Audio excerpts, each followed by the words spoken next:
As políticas de redução da desigualdade social alcançaram milhões de brasileiros. Mas o economista baiano Júlio César Santos foi buscar uma visão particular dos seus efeitos sobre os núcleos familiares a partir dos relatos de homens negros, depositários da memória de comunidades isoladas no interior do Brasil. Seja bem-vindo, Júlio. Obrigado, Paulo. Júlio, você é mestre pela Universidade Federal do Espírito Santo e agora você está em Brasília defendendo uma tese de doutorado, né? Eu queria que você contasse um pouco do relato de como você chegou a produzir essa tese e do que ela fala. Exato, Paulo. Essa tese ela veio a partir das nossas discussões, pesquisas que a gente já realiza no interior do estado da Bahia. Lá nós recebemos alguns recursos da Fundação de Amparo à Pesquisa do Estado da Bahia, em que nós pesquisamos as famílias, planejamento familiar nas famílias. Eram inicialmente 700 famílias, depois aumentamos para mais 150 famílias. Nessa primeira pesquisa nós descobrimos que as mulheres negras, de uma forma geral, elas tinham mais habilidade de conversar sobre o planejamento familiar com as pesquisadoras. Então, nesse sentido, quando eu vim fazer uma tese de doutorado, uma tese autoral, eu busquei, então, entrevistar homens negros. Por que você escolheu os homens em vez das mulheres? Eles tinham mais facilidade de conversar com você pelo fato de você ser homem? No interior do estado da Bahia, eu acredito que em outros interiores também do Brasil é assim, né? Há uma possibilidade maior de proximidade de assuntos que os homens conversam entre si e que não têm habilidade de conversar com uma outra pessoa de um outro gênero. Sei. Agora, você escolheu 9 homens, você selecionou 9 homens de faixas etárias diferentes e, a partir de determinados estímulos, que a gente vai falar daqui a pouquinho, você colheu o relato dessas pessoas. Quais eram as idades dessas, quais foram as faixas etárias? Paulo, a faixa etária que nós buscamos era ter faixas etárias em diferentes momentos da vida. Então, nós pegamos adolescentes acima de 16 anos. A ideia de adolescentes acima de 16 anos é que, a partir de 16 anos, o menino já pode votar. E, nas cidades do interior, um menino de 16 anos, muitos deles já têm família e já são considerados homens adultos. Buscamos também, junto a essas famílias, o homem adulto, que aí é considerado o homem que já está em plena atividade do seu trabalho, da população economicamente ativa. Já é, né? Aquele considerado pai de família. E aí também a gente quase não faz muita diferença, porque também os jovens acima de 16 anos, porque quase a gente não se ouve falar em adolescentes na zona rural. Ou jovens, crianças, adultos e velhos. E os mais velhos que você entrevistou, qual era a idade deles? A faixa etária dos mais idosos, né, da população idosa, ela variava em torno de 70, 80 e poucos anos. Ou seja, eles fizeram um relato oral do que eles lembravam como da memória deles e do que eles foram falando como ideal de família e ao longo dessas corrija-me se eu estiver errado, né? Ao longo das entrevistas com esses homens de 3 gerações, você foi analisando as mudanças até chegar e fazer um paralelo com o que essas políticas de redução da desigualdade, políticas públicas, que efeitos elas estavam produzindo sobre essas comunidades, correto?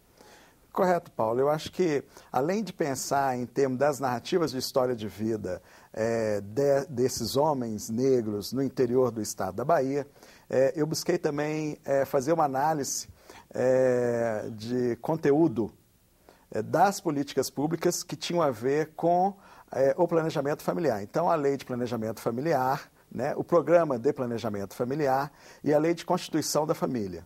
Essas 3 leis foram o chão da pesquisa, ou seja, a partir de que ponto nós iniciamos, né, o estudo sobre a pesquisa. A partir de nós termos, então, os temas, as tematizações de como a política deveria atuar em todo o território brasileiro, então nós buscamos analisar essas narrativas para saber se, de fato, essas políticas estavam sendo efetivas em termos de atingir as pessoas que elas inicialmente diriam que atingiriam. O que te chamou mais atenção quando você colheu essas narrativas orais, sobretudo a diferença entre os mais velhos e os mais jovens? A pergunta é bastante interessante, Paulo. Olha, uma das coisas que mais me chamou a atenção nesse grupo mais idoso o formato que eles têm do que eles estabelecem como sendo a família. Observar que essas pessoas foram descendentes de homens escravos, né? Muitos deles nasceram em 1920, 1930, e eles contam de seus pais que nasceram em 1900, 1910. Exatamente 5 anos depois da lei de abolição da escravatura. E nessas regiões ainda existiam resquícios da escravidão. A dificuldade de encontrar trabalho livre, né, levaram alguns desses homens a fazer relações com outros homens de outros quilombos que também estavam à procura de trabalho livre. Então, eles tinham um trânsito livre entre homens livres que também procuravam por trabalho livre. Os que ficaram nessas regiões, que não foram procurar trabalho livre em regiões que estavam tendo uma possibilidade maior desse trabalho, eles tiveram uma outra forma de escravidão, que é a escravidão através daquilo que hoje a gente chama de escravidão no Brasil, né? Que é através de você comprar na venda e aí você ficava devendo e você pagava com o seu trabalho. Coisa em que o país está avançando com a punição de situações análogas ao trabalho escravo, uma das formas, né? Nós temos aí a Procuradoria do Trabalho já investindo na punição, na identificação e punição. Existe uma lista suja do trabalho escravo, né? Você sabe disso muito exato, bem. Paulo. Buscando uma relação desse estudo que eu fiz agora com outro estudo que eu trabalhei, uma análise que eu fiz no Programa das Nações Unidas para o Desenvolvimento em 2003, e essa análise foi no estado do Espírito Santo, a gente observa que ainda existe, como você mesmo ressalta, resquícios do trabalho escravo no Brasil.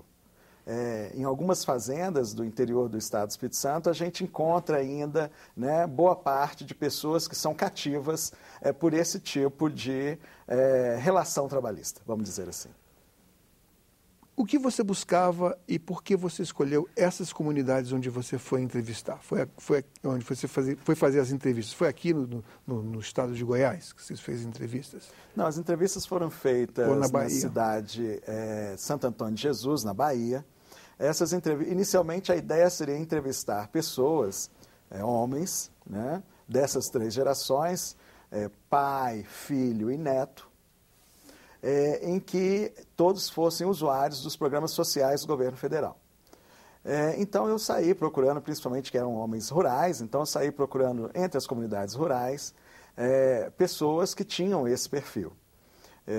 Descobri que era praticamente impossível encontrar esses homens na comunidade rural, assim, chegando e encontrando esses homens. Voltei então para a Feira Livre, onde a maioria das pessoas transacionam, e na Feira Livre em Santo Antônio de Jesus há um fator especificamente bem interessante. Toda a cidade de Santo Antônio de Jesus vive em torno da Feira Livre. Então, por ali passam os médicos, por ali passam os empresários, por ali passam também os produtores rurais e as pessoas daquela comunidade de outras cidades circunvizinhas que vão comprar ali. E isso acontece durante décadas. Então, quando eu cheguei ali, as pessoas começaram ali, eu já fui conversando com um ou outro agricultor familiar, fui conversando também ali com alguns sindicalistas, né, de algumas associações de produtores rurais, e eles foram começando a colocar como é que era possível encontrar esses homens. Então, marcamos a primeira entrevista numa fazenda já perto do Alto do Morro, numa fazenda da Toca do Índio, que é uma comunidade próximo, no pé da Toca do Morro. E lá nessa fazenda a gente listou 10 famílias que possivelmente seriam famílias que atenderiam a esses critérios. Que teriam 3 homens em 3 gerações. Beneficiários, pelo menos na geração atual. Dos programas, e 3 homens vivos, né, e que queiram fazer parte dessas narrativas, dessas entrevistas. Eles foram receptivos à tua chegada ou como se supõe que pode acontecer, ficaram retraídos disso? Pois como a nossa pesquisa é uma pesquisa que não é uma pesquisa aleatória, praticamente nós escolhemos as pessoas com quem nós queremos conversar, porque são pessoas que vão falar da sua vida privada, né, daquilo que lhes diz respeito, e a partir do momento que você fala da sua vida privada, você também está se constituindo novamente como pessoa, então são pessoas que devem estar dispostas a dar entrevistas. Então, nós fomos nessas 10 famílias inicialmente, por incrível que pareça, nós não conseguimos nenhuma família que queira participar inicialmente da pesquisa. Por quê? Desconfiança? Não, Inicialmente, nós tivemos um senhor, né, adulto que queria participar, se sentiu bastante motivado, mas seu filho não achou que queria participar e ficou preocupado também com a quantidade de informações que a entrevista buscava. O seu avô não queria dar entrevista, porque ele achava que era muito comprometedor da entrevista. Então, essa primeira família foi descartada, eu agradeci, peguei a entrevista que a gente fez com esse senhor e devolvi a ele, de repente ele queira usar isso para algum outro modo, então devolvi a entrevista a ele. E você permanecia, então, durante o tempo das entrevistas, permanecia hospedado nessa cidade? Nessa cidade. Inicialmente, nós pensamos numa entrevista mais de cunho etnográfico, foi semi-etnográfico. Na realidade, nós hospedamos quase próximo ao Pedro Morro, que é perto da Universidade Federal do Recôncavo. E aí as outras famílias, elas mais ou menos foram nesse sentido também. Né? Havia uma certa dificuldade de encontrar. Nós fomos encontrar homens negros nessas 3 gerações vivos, em comunidades bastante isoladas. E aí nós perguntamos pelos fazendeiros, perguntamos pelos produtores rurais, por que essas comunidades eram mais afastadas? Por que esses homens negros, em 3 gerações, não estavam entre as pessoas, ali próximo das fazendas, de uma forma mais simples da gente procurar? E aí eles falaram, olha, essas pessoas elas têm uma fala muito diferente da nossa. Então as pessoas fazem alguns xistes, algumas brincadeiras, alguns bullying, e essas famílias foram se afastando da cidade. E essa foi a forma que essas comunidades encontraram para sobreviver. De que maneira eles já foram afetados pela chegada daquilo que podemos dizer de tecnologia, telefone celular ou alguma coisa ligada a algum computador? De que forma eles se comunicam com o mundo exterior à comunidade deles? São pessoas bastante atuantes na comunidade. Alguns deles são líderes sindicais, alguns deles são líderes natos e são pessoas bastante honrosas em sua comunidade, mas existe uma relação ainda de resquícios de uma época da abolição da escravatura, né, que inclusive eu tive um relato de uma pessoa que eu perguntei, olha, aqui está tendo uma cavalgada, engraçado, por que eu estou vendo só pessoas de uma classe A e de uma classe não A participando da cavalgada? Ele falou, Júlio, olha, pelo seguinte, essas pessoas passam em algumas comunidades e com aquele chicote que batem nos cavalos, eles também batem nas pessoas nas comunidades que estão ali. E isso causa... ainda na época, ainda hoje? Ainda hoje acontece isso nessas comunidades. Então, e como são pessoas mais simples, então essas pessoas... elas praticamente se isolam mais, elas ficam mais retraídas em termos da comunidade, e isso acontecendo ainda hoje. Paulo. Mas isso é considerado comum por eles? Assim, quer dizer, é considerado um fato normal? Isso não produz nenhuma queixa? Ou há uma diferença? Não há uma intervenção por autoridade policial nesse caso? Boa pergunta, Paulo. Castigo físico? Ano passado, há 4 anos atrás... Eu estou pensando no passado, que eu estou pensando que ainda estou na Universidade Federal do Recôncavo, mas eu estou aqui. Há 4 anos atrás, aconteceu na nossa cidade uma audiência pública da segurança pública. E qual foi a nossa surpresa de descobrir que as políticas públicas de segurança não atingem a zona rural, elas só atingem a zona urbana. Então, mesmo que essa pessoa, que vai ser a palavra dela contra uma palavra de uma pessoa que está na zona urbana, mesmo que essa pessoa vá dar queixa, a dificuldade dela provar essa situação, e que foi aquela pessoa, vai ser muito ampla. E pensando que as políticas públicas de segurança pública não atingem a zona rural.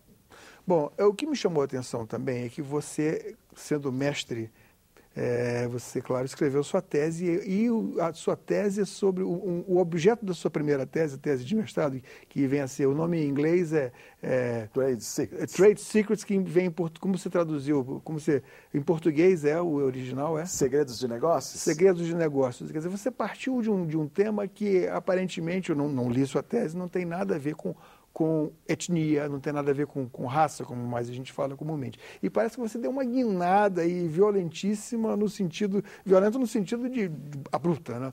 De procurar algo que tem a ver com a sua etnia, que tem mais a ver com as suas raízes. Como é que foi essa virada aí?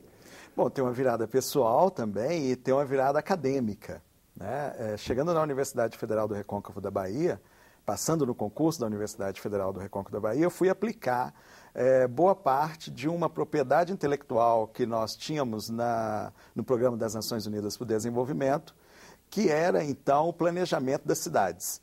Então, eu refinei, né, essa tecnologia para aplicar dentro das famílias. É um projeto de intervenção para aplicar o planejamento familiar agora, não das cidades, dentro da família. Então, comecei a trabalhar com esse trabalho dentro das famílias. Qual foi a minha surpresa de descobrir que dentro dessas famílias existiam alguns usuários, por exemplo, do programa Bolsa Família, que apesar de serem usuários, estarem recebendo recurso, algumas famílias se desenvolviam mais que as outras. Então, eu observei que existiam duas famílias, por exemplo, as famílias me chamaram bastante atenção, e também dos meus pesquisadores, que elas recebiam os mesmos recursos do governo, recebiam os mesmos bolsas maternidade, e tinham os mesmos recursos, e trabalhavam praticamente nas mesmas fazendas, recebiam também os mesmos salários, eram diárias, né? Porque na zona rural trabalha-se por diária, na maioria das vezes, e elas tinham formas e modos diferentes de desenvolvimento.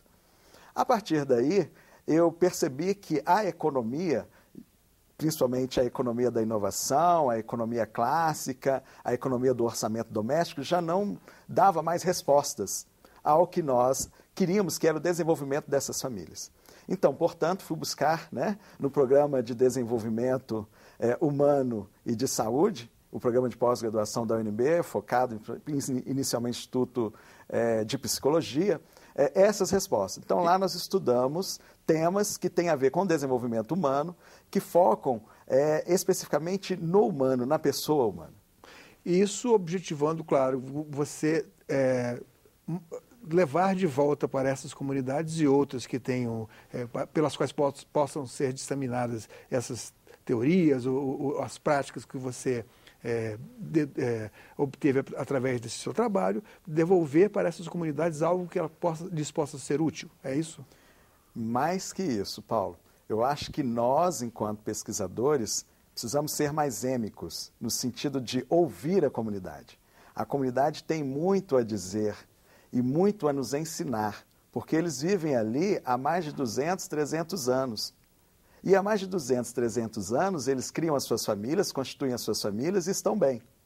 E conseguiram uma forma de sobreviver. Eles têm uma sabedoria própria, então. Eles têm uma sabedoria própria. Então, é ouvir essa comunidade, ver de que forma essa sabedoria e esse conhecimento pode ser constituído junto com o conhecimento do pesquisador. Agora, você é digamos, a essa altura, quase doutor, né? Você é um mestre, um PhD, negro e jovem, né? De que forma você foi recebido por eles, pelos negros na comunidade, em sabendo que você era um homem desse conhecimento vastíssimo e, nesse sentido, totalmente, muito à frente deles, num determinado sentido, no sentido da educação formal, né? Houve eles faziam perguntas a você? Não? Não, porque eu não me impus à comunidade. No nosso trabalho, a gente é treinado inicialmente dentro do grupo de pesquisa Pensamento e Cultura, da professora Silviane Barbato, professora Daniele, né? Como nós vamos fazer a entrada nessas comunidades. Aquela técnica do observador quase que não interfere. Vestindo como eles se vestem, trajando como eles se vestem, com o bigode da forma com que eles têm o bigode, tentando ficar ali muito tempo sem conversar, porque acho que eles nos observam mais do que nós, né? Eu me lembro que quando eu comecei a trabalhar no Programa das Nações Unidas, por exemplo, eu passava em determinadas regiões e eu não via nada. E nas reuniões à noite com essas comunidades, eu falava, não, mas eu te vi você. Eu falei, mas eu passei ali, não vi. Eu estava no meio ali da mata. Então, muito do aprendizado deles. O que me chamou bastante atenção, Paulo, também, quando eu retornei dessas 10 famílias, que eu não consegui nenhuma família, e retornei para a Feira Livre, né? Então eu comecei a observar como eles observavam. E daí eu observei uma forma específica de tratamento de negócios que praticamente nós quase não vemos aqui na zona urbana, que é aquele negócio feito no pé do ouvido. Então, a gente vê muito falar do machismo, como é machismo e tal, mas ele chamava o outro, pegava no ombro do outro, né? Porque é 4 horas da madrugada. O sujeito com dinheiro no bolso, muitas vezes tem muitos ladrões ali, né? Então ele precisa ter uma forma de tratamento que efetive o negócio. E uma das formas de tratamento é chamar o outro homem, falar no ouvido dele o preço, negociar com ele esse preço e os dois saem cada um para um lado e depois a mercadoria é transacionada. É muito interessante. Curioso isso. Júlio, muito obrigado pela sua vinda aqui ao programa. Espero que você volte outras vezes. Sucesso na sua trajetória de professor universitário, de mestre e futuro doutor. Quem sabe quando esse programa já esteja no ar, doutor em economia e psicologia. Muito grato.